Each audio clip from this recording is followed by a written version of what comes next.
네, 경제 현안을 좀 쉽게 풀어보는 시간입니다. 경제 읽기 시작합니다. 오늘도 다양한 경제 이슈들 권혁중 경제평론가와 함께 살펴보겠습니다. 어서 어서 오십시오. 오세요. 네, 안녕하십니까. 안녕하십니까. 예, 방금 전해드린 건데 홍콩 네. H지수와 연계된 ELS 손실 규모가 올해 들어서만 얼마 안 됐는데 네. 날짜가 얼마 안 됐는데 5천억 원을 넘어섰다고 하잖아요. 네.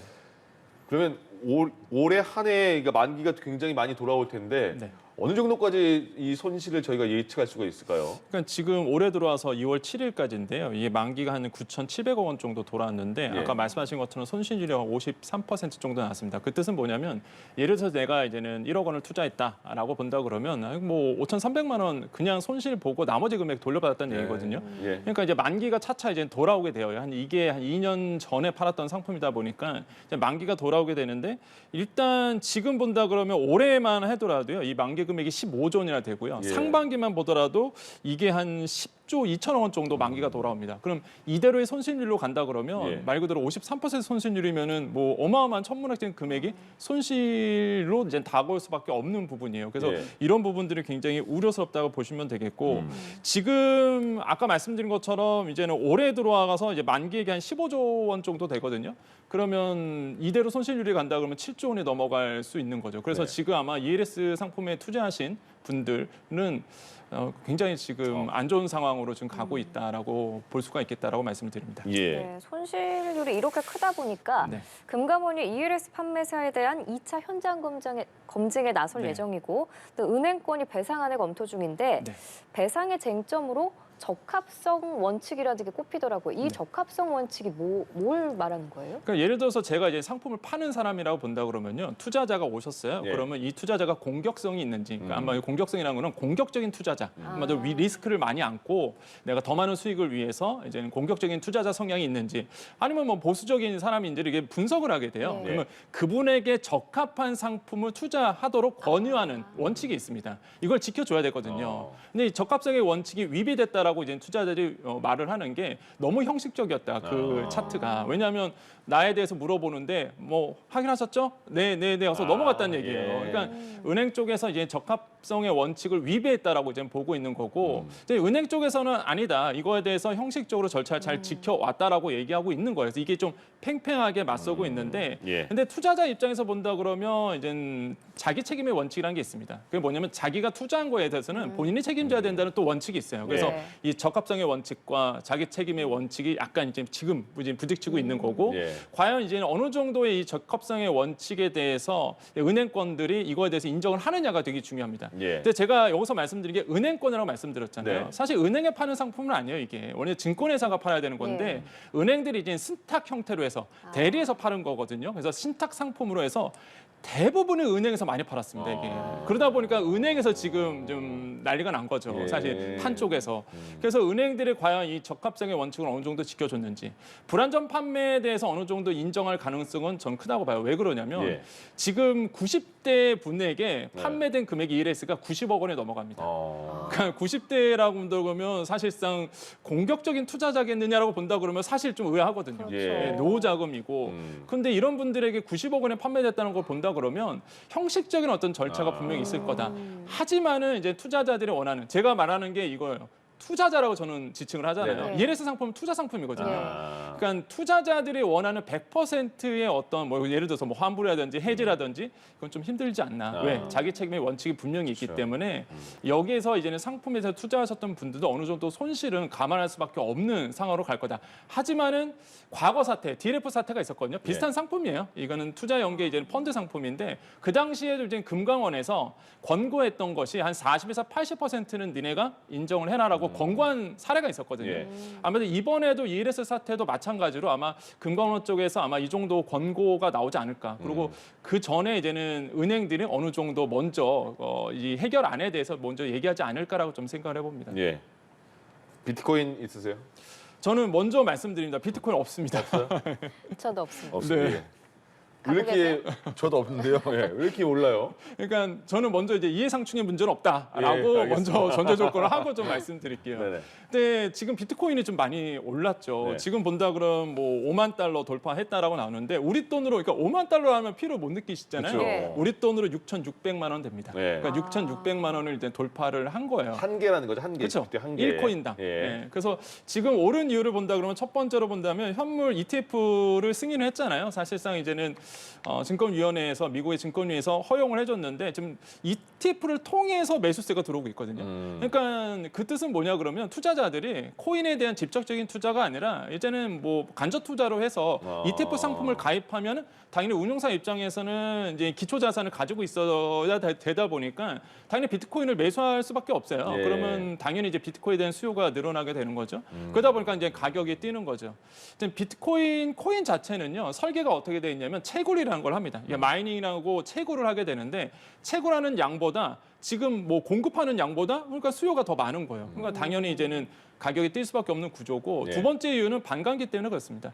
그러니까 지난번에도 말씀드렸지만 4월에 반감기가 돌아요. 이게 네. 반으로 줄어듭니다. 채굴량이. 그러면 공급이 더 안 되겠죠. 그럼 이제 수요는 더 ETF 때문에 간접 투자로 많아지니까 수요는 많아질 거고. 그러니까 또 가격이 뛸 수밖에 없어요. 그래서 지금 상황으로 본다 그러면은 아무래도 그 비트코인에 대한 이제는 수요들이 더 많아지는 추세일 수밖에 없다. 그래서 이런 부분들이 조금 뭐 이슈화 되고 있다고 말씀을 드립니다. 왜 근데 비트코인 안 사셨어요?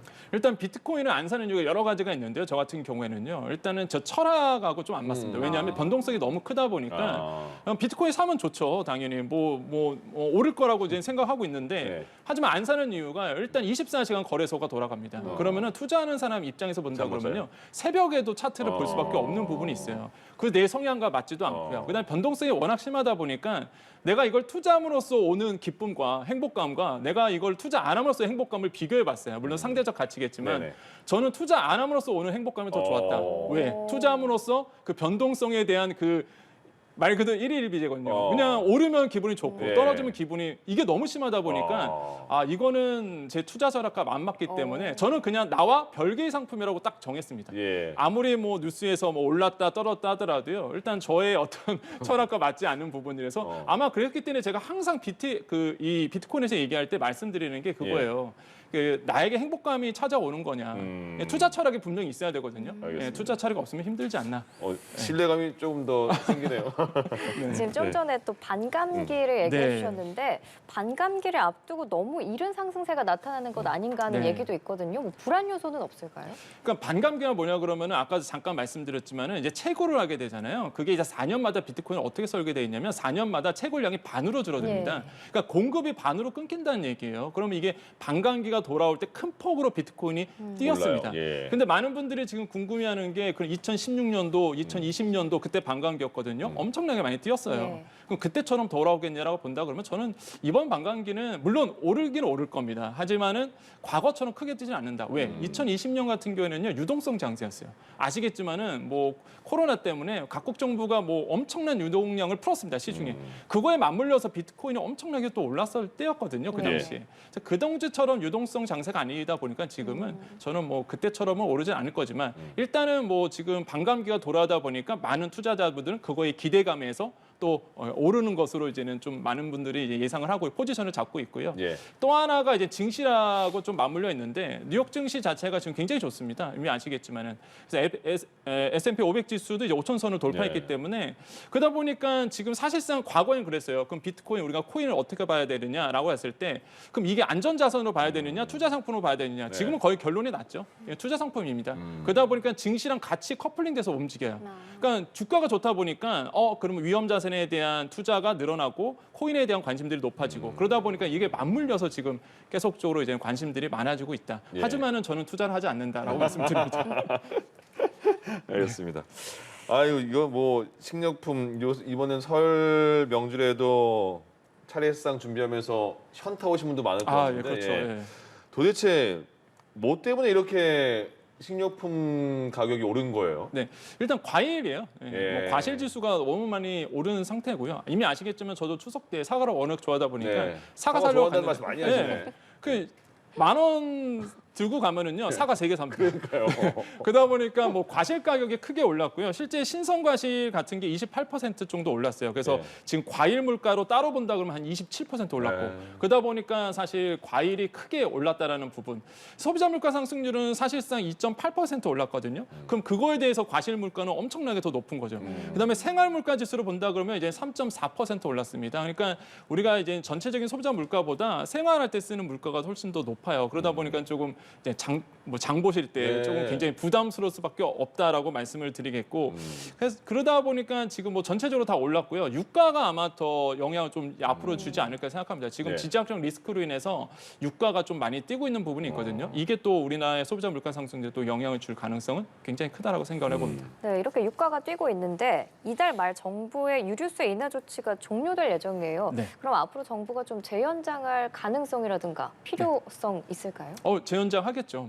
왜 계속 그러면 연장이 오는 거죠, 지금. 계속 연장하고요. 네. 이번에 연장하면 8번째 네. 연장입니다. 그러면은 사실상 연장할 수밖에 없는 게 지금 이제 물가 불안 때문에요. 사실 재연장 안 해주면은 이 물가가 또 뛸 가능성이 크거든요. 그러다 네. 보니까 기재부 입장에서도 고민스러울 겁니다. 지금 우스갯소리가 있어요. 꼭 이게 그 유류세 인하를 조정해야 할 타이밍에 항상 유가는 오른다더라.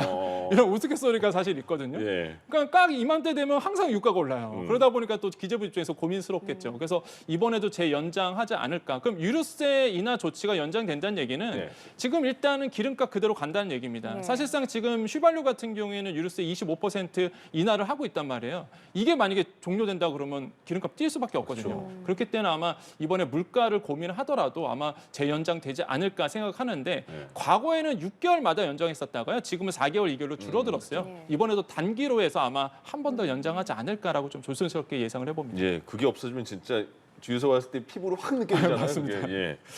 부동산 PF도 있고 아무튼 그 고금리 부작용도 있는데 금리는 언제 할 것인가 뭐 미국만 바라보고 있는 그런 느낌도 있고요. 네. 지금 그러면 물가는 되게 높고 금리도 높고 이게 그럼 어떻게 조정이 돼야지 네. 서민들이 약간의 그 안정감을 느낄 수 있을까요? 그러니까 지금 많은 분들이 시장의 참여자들이 그다음에 이제 많은 분들이 궁금해하는 게 그러면 금리 인하가 언제 될 것이냐. 금리 네. 인하가 돼야 사실상 이제는 돈도 돌 것이고요. 그다음에 투자 상품도 굉장히 오를 텐데 그래서 지금 본다 그러면 이제는 고금리의 긴축 상태가 조금 더 유지될 가능성은 굉장히 크다라고 좀 생각을 해봅니다. 예. 그럴 수밖에 없는 게 우리나라가 그러면 언제 금리 인하를 된다 보면 빠르면 7월이거든요. 예. 근데 빠르면 7월인 이유가 일단 우리나라는요 먼저 금리를 내릴 수가 없는 구조죠. 지금 이미 아시겠지만은 금리의 스프레드가 그러니까 금리의 격차가 2%포인트 정도 미국과 벌어져 있습니다. 그러면은 여기에서 우리가 먼저 내린다? 그러면 2.25%포인트 정도 벌어지거든요. 그러면은 상당하게 크게 벌어지는 거고 지금도 2%포인트 정도 벌어진 것도 상당한 큰 차이인데 여기에서 더 내린다. 차트에 보시면 딱 보이고 있죠. 그래서 예. 금리의 격차가 지금 이미 벌어진 상태에서 더 벌어질 수는 없어요. 예. 그러면 네. 우리는 분명히 이제 미국의 금리 인하를 보고 우리가 움직일 거거든요. 예. 근데 미국의 금리 인하가 언제 벌어지느냐, 언제 떨어지느냐고 본다 그러면 시장에서는 원래 3월이라고 예상했었단 네. 말이에요. 예, 과거에도 말씀드렸듯이 시카고 상품거래소 패드워치라는 곳이 있습니다. 여기서 시장의 참여자들이 예상을 해요. 예. 언제 금리 인하할 것이냐. 3월에 작년 하반기에는요, 이 확률이 70%, 지금은 25%입니다. 거의 3월에는 안 되고, 네. 그럼 5월이 지금 확률이 90%거든요. 지금 그래서 이제는 5월에 그 미국이 금리 인하를 한번 단행할 거다. 그러면 우리나라 입장에서 본다 그러면은 이제는 그날에 있긴 있습니다. 우리가 금통위가 열리기 때문에 예. 5월 23일에 열리긴 열리는데 아마 시장의 영향을 분석하고 분명히 내릴 거란 말이에요. 그럼 7월이에요. 예. 7월 이제 11일 날 우리나라 열리기 때문에 금통위가 그래서 7월 달에 이제는 빠르면 7월 달에 금리 인하를 단행할 가능성이 있다라는 거죠. 예. 그렇게 된다면 이제는 7월을 바라보고 투자하시는 분들이 굉장히 많아질 거고 지금 시장의 분들은요 빨리 금리 좀 해달라고 얘기를 합니다. 왜 그러냐면 특히 부동산 쪽은 더 그래요. PF 대출 때문에 예. 사실 PF 대출이 잘 풀리려 그러면 분양이 잘 돼야 되거든요. 근데 분양이 잘 되려 그러면 부동산 시장이 좀 어려웠던 게 풀려야 돼요. 그 풀리는 타이밍이 뭐냐? 트리거가 바로 이제 금리 인하입니다. 금리 인하에 대한 시그널이 나오면 사실상 이제는 이제 부동산 시장이라는 게 실수요도 있지만은 투자 수요도 있거든요. 예. 이 투자 수요자들은 분명히 움직일 거고, 그러면 분양에 대한 활기가 돌 거고, 그러면 PF 문제는 풀릴 수밖에 없거든요. 그래서 지금의 부동산 업계 분들은요, 언제 금리 인하되지? 이거를 지금 기다리고 있단 말이에요. 그래서 예. 지금 이런 문제도 맞물려 있다라는 거. 그래서 지금 모든 전문가들 동일한 얘기를 합니다. 빠르면 7월이다라고 보시고 그거의 시스템대로 지금 움직이고 있다 보니까 이런 것도 잘 파악을 하셔야 되겠다고 말씀드립니다. 예. 네, 알겠습니다. 오늘 경제 경제 읽기 권혁준 경제평론가와 함께했습니다. 고맙습니다. 고맙습니다. 네, 감사합니다.